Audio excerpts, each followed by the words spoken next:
So listen, y'all, this is another episode of Crazy Clips with myself and my counterpart, Brahim Jackson. You already know this Tales from the Jails.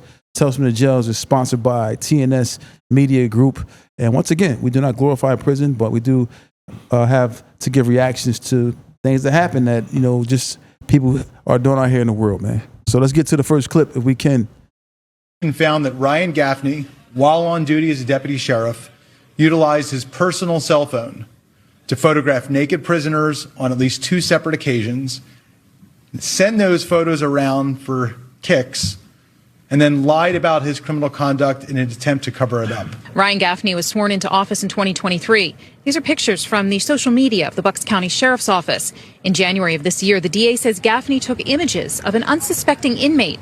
Several months later, someone came forward to report the alleged activity. While this man was sitting on a bench at the end of his bed, just trying to put his pants on, Deputy Sheriff Gaffney removed his right glove, pulled out his personal cell phone, opened up the camera app, and pointed the lens right at the man. Court documents say the cameras of other deputies recorded the action, but it was images, the DA says, Gaffney sent to others that makes the case against him. Mr. Gaffney showed that photograph of this man's genitals to female employees in the office. Oh, wow. So this guy, police officer, you know how you always talk about how you be. Well, he's not a police officer. He's a correctional officer. Well, correctional officer. He's an officer. But he's, you talk about every time the cops make you strip and do all these things. But he has the audacity not only to humiliate somebody or make them take their clothes off because it's just normal protocol, but you now humiliated this man by taking pictures of his private areas and then spreading it around the office. Man, get him out of here, man. Listen, he needs to be fired. The guy who's ever he needs to be arrested. Generals was on display. He needs to sue because that's violation of somebody's right. It's already oppression by having to take my clothes off in front of you as a grown man for you to look at my genitals and check me and make sure I'm not hiding any contraband. But to also take your glove off, take the phone out, and then snap a picture of not only me but of my genitals, and then spread them around, share it. Yeah, like share the view. Yeah, I mean, for me, man, he need to be arrested. Firstly, fired, arrested, and I think that he should never be able to work in the Philadelphia. Whatever city he's in. So this is Bucks County Sheriff Deputy. What Bucks County is this in Pennsylvania? Yeah, Bucks County. Okay, Bucks yeah. County Sheriff Okay, Deputy, so this is Pennsylvania. So he should never be able to work as an officer in any state, not alone Pennsylvania. But it goes back to what I was saying a while ago on a podcast up here about law enforcement, judges, correctional officers, anything that got to do with law enforcement and the controlling of crime. They are human beings. They is not susceptible to fault. You know what I'm saying? Yeah. A lot of people look at them and look at the badge and be like, oh, that's an upstanding person right there and what he say is right. No, a lot of these people are human beings. They make mistakes. They do things that they ain't supposed to do that's unethic, as we see just now right here today with this man in Bucks County. Not only did you have authority over, certain convicts that you have in your custody, but you go ahead and humiliate them.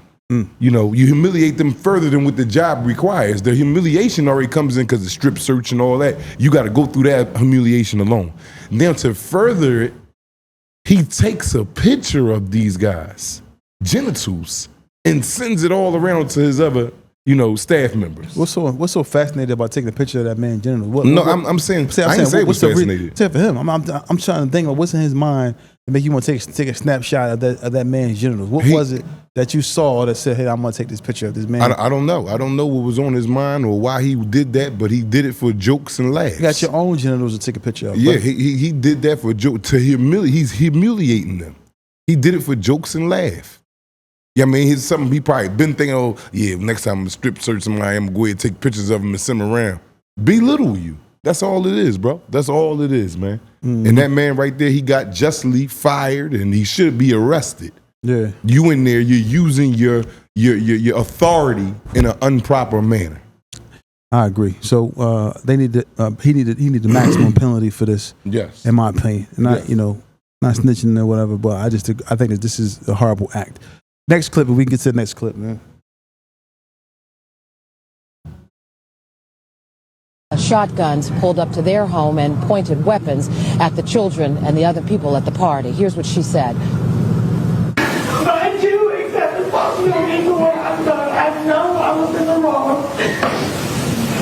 But I want you all to know that that is not me. That is not me. That's not him. I would never walk up to you and say those words to you. And I'm so sorry that happened to you. I forgive you. I forgive all of you. I'm not a big spirit person. I do. I forgive you. And to your family, I'm sorry. It had to come to this point. But please don't think that I have any hate or anger in my heart. I was too short for that. And I'm saying I don't have time. That hurt me hard. And I do not really forgive. Yeah. Judge William McLean noted before sentencing that given the nature of the language use, heavy use of the N-word directed at the people and children at that birthday party, he said that there was no doubt that this was a racially motivated crime. And he also said driving around town in a convoy of pickup trucks with Confederate flags and waving weapons was seen as a threat, not just to this family, but to the many people who ended up calling 911 that day. He said that is why he felt like the defendants had to be held accountable. There were other people who were charged in this case. They pled. They're serving 2 to 4 years. We'll have much more on this story coming up tonight on Fox 5. Oh man, so Georgia couple terrorized black family at a child's birthday party with Confederate flags, racial slurs, guns, and death threats. So the guy, Joe Torres, got 20 years. Kayla, I'm saying that right, Norton got 15 years. That picture right there says it all. Yeah. This picture, this picture says it all. Look at the faces. Look at the guy face right there. Right? Yeah, but it ain't no fun when the rabbit got the gun, man. You running around, man.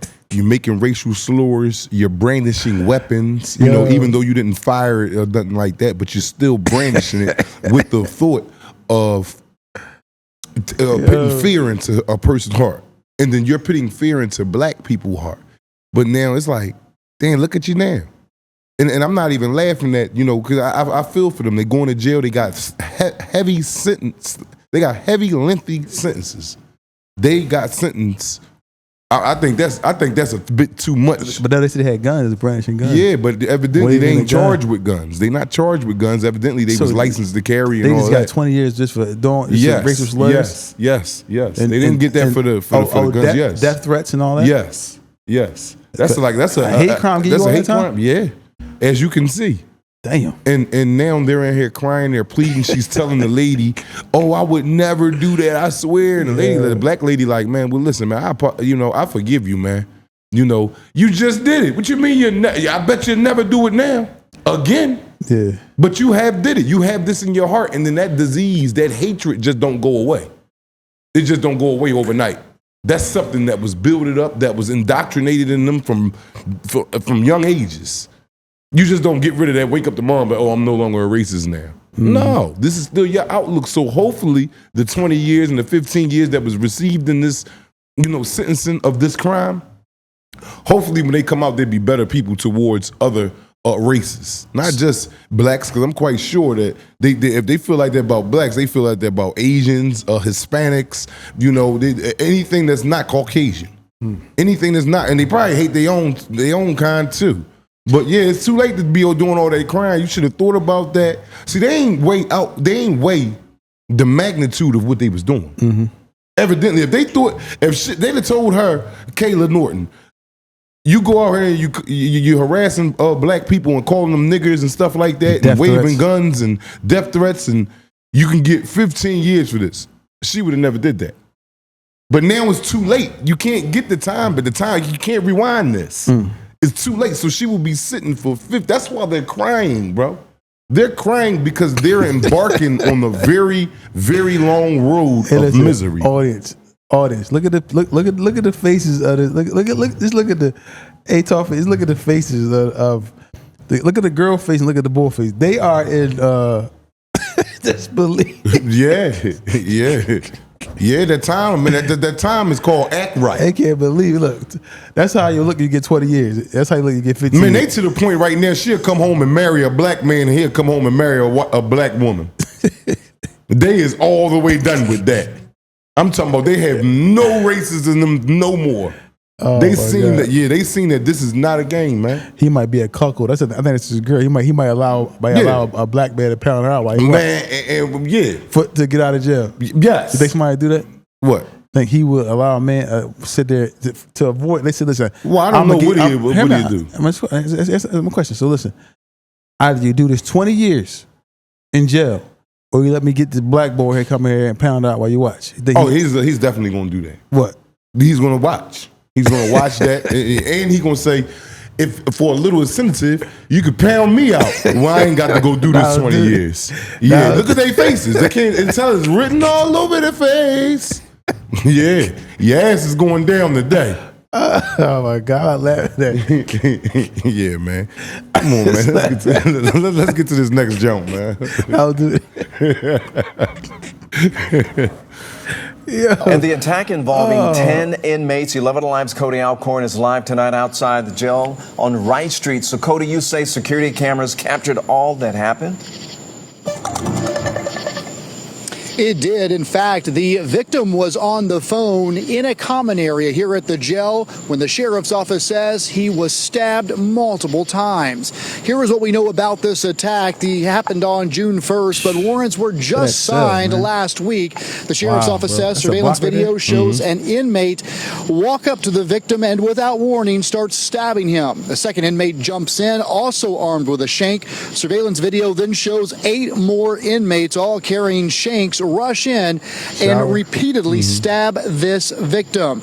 Now, I did reach out to the sheriff's office to find out an update on the victim's condition, who, by the way, is no longer listed as a current inmate. Tonight, the sheriff's office sent a one-sentence statement saying this is still an active investigation.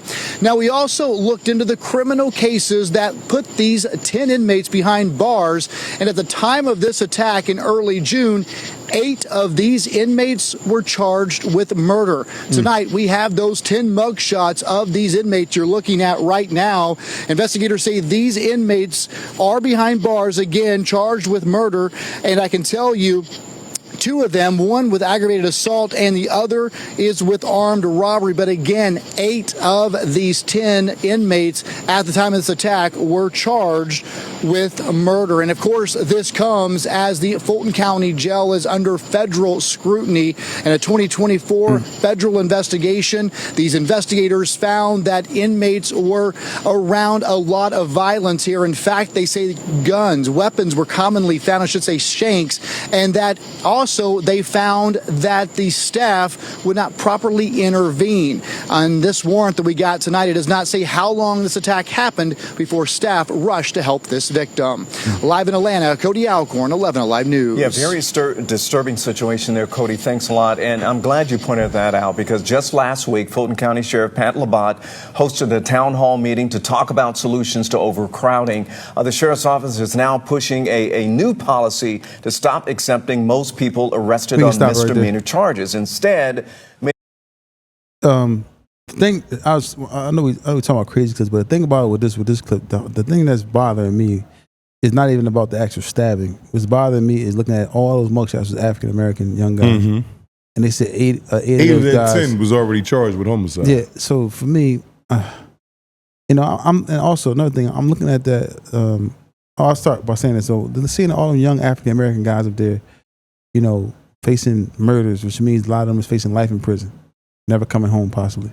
Out of that 8, how many do you think is going to be getting sentenced to extensive jail time? Out of the what? The 8? The 8 murders, yeah. All of them. Every last one of them. And now they got this new jump. So they all got the deuce now. Oh, he died. Yeah, he died. They killed him. They killed him. They stabbed him to death. Yeah. All 10 of them. And then another thing, just for those who's watching out there, man, stay freezed out of jail. Just look at the conditions of living inside a county jail or a jail period. Just look how it looked. How small it is. That block the was so beds small. Is on top of each other. It was like one, two benches in there. And do you see the showers, the nasty, the filth of it? Can you imagine what go on with them showers when you got 150 to 200 men to one unit and they all frequently use this one shower? Can you imagine the disease, the scum, the slime that's in that junk now, man? That's junk terrible, man. You know what I'm saying? You see the walls is corroding, the beds where you're supposed to sit is peeling up the paint. Like that shit, that jail shit, man. If this don't be no wake-up call for a lot of people watching this podcast, man, and watching these crazy clips that we bring to y'all at an alarming rate, man, you are slightly crazy or you was just born. Yeah, man. So everybody out there, y'all need to stay free, man. We all need to stay free because at the end of the day, man, it ain't worth it being in that situation. That was terrible. The ground was full of water and wet, and the cell was just filthy. That metal bed, you got to lay on that bed. You might have been there for 2 years fighting them. Yeah, 2-3 years. Yeah, that's how I go. Yes, I done did it. Ooh, so it's bad. It's bad, man. It's bad.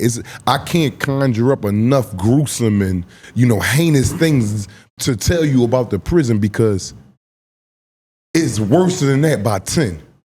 By 10, you got to actually experience it and see it to really get the full effect of what's going on in these penal systems. That's heavy, man. Stay free, y'all. Stay out of jail, man. And condolences to the person's family who was murdered because nobody want to lose a loved one in jail. I don't know what he was in there for, but just to die in jail is a terrible, terrible situation. Because you go there, you don't expect to die in jail. That's just us speaking about these clips today, man. We will be back tomorrow with another episode of Crazy Clips. But thank y'all for tuning in for this time with us and go over these crazy clips we have today. But remember, y'all, stay safe, stay free, man. Stay out of trouble, man. Anything you want to say, John? Man, you see it. This is not no made up gimmick, especially this last clip that we showed you. This is going on at an alarming rate inside these penal systems. County jails, state jails, federal jails, holdovers, whatever it got to do with something of incarceration, this is going on all over the country. At an alarming rate. There is no country in the world building prisons like the United States of America, man. Like the United States of America, there is no country in the world building prisons like the United States of America. It's $1 billion business. Billion dollar corporation, man. Billion with a B, yeah. Big bags. Yep. So stay out, man. Stay free, stay safe, y'all. Don't forget to follow us on TikTok, Instagram, all platforms. Listen to us on iHeartRadio, Apple Podcasts, and Spotify, and Patreon as well. Thank y'all for tuning into the show. It's Tales from the Jails. We out of here. See y'all tomorrow.